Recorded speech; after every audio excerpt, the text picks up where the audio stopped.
Patuloy ang pag-iit ni US President Donald Trump na malapit nang maabot ang kasunduan sa pagitan ng Iran at Estados Unidos sa kabila ng paulit-ulit na pagtanggi dito ng Tehran.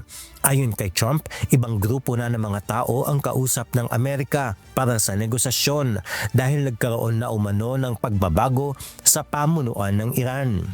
I think we'll make a deal with them, pretty sure. Whether it's possible, we won't. But we've had regime change. We're dealing with different people than anybody's dealt with before. It's a whole different group of people. So I would consider that regime change. And frankly, they've been very reasonable. Dagdag pa ng US President, posibleng buhay pa ang bagong Supreme Leader ng Iran na si Mojtaba Khamenei, subalit ito ay malabis nang napinsala ng mga naganap na pag-atake ng magkasanib na pwersa ng Amerika at Israel. We think he may be, nobody's heard about him. He may be alive, but he's obviously very seriously in trouble. He's seriously wounded. Sa kabila ng pagiging positibo ni Trump na maaabot ang kasunduan ay muli itong naglabas ng matinding banta laban sa Iran. Sa kanyang panibagong post sa Truth Social, nagbabala ang US President na posibleng wasakin ng Estados Unidos ang mga energy facilities ng Iran kung hindi agad makakamit ang kasunduan at mananatiling sarado ang Strait of Hormuz. Ginawa ni Trump ang mga bantang ito sa kabila ng mga negosasyon sa ilalim ng isang 15-point plan na layong tapusin ang digmaan. They came back on the 15 points.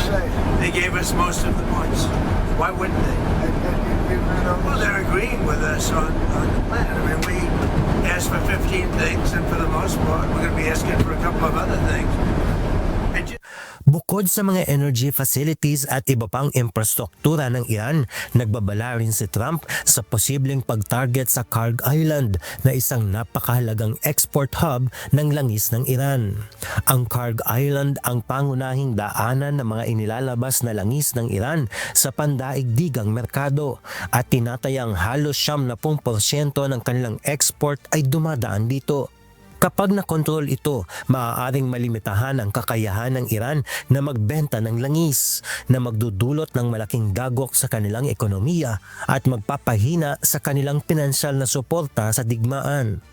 Sa isang panayam, sinabi ni Trump na nakikita niya ang posibleng pagkontrol sa Karg Island bilang paraan upang makuha ang langis ng Iran. Gayunman, ayon sa mga ulat, ang pagkontrol sa Karg Island ay mangangailangan ng pagpasok ng ground troops na posibleng magdulot ng mas malawak na tensyon sa rehiyon. Samantala, patuloy naman ang pagdating ng mga puwersa ng US sa gitnang silangan. Kabilang dito ang USS Tripoli na may dalang humigit kumulang 3,500 Marines at sundalo, pati na ang mga Special Operations Forces na naipadala na sa rehiyon bilang paghahanda sa posibleng ground invasion. Sa kabila ng mga banta at paghahanda sa digmaan, patuloy naman ang mga diplomatikong hakbang. Pinangunahan ng Pakistan ang mga pag-uusap sa pagitan ng mga bansa sa rehiyon kabilang ang Saudi Arabia, Turkey at Egypt upang humanap ng paraan para matapos ang digmaan. Ayon sa mga opisyal, may tiwala ang magkabilang panig na makatutulong ang Pakistan sa pagpapadali ng negosasyon para sa isang matagalang kasunduan. Jovic Bermas, humahataw sa balita ngayon.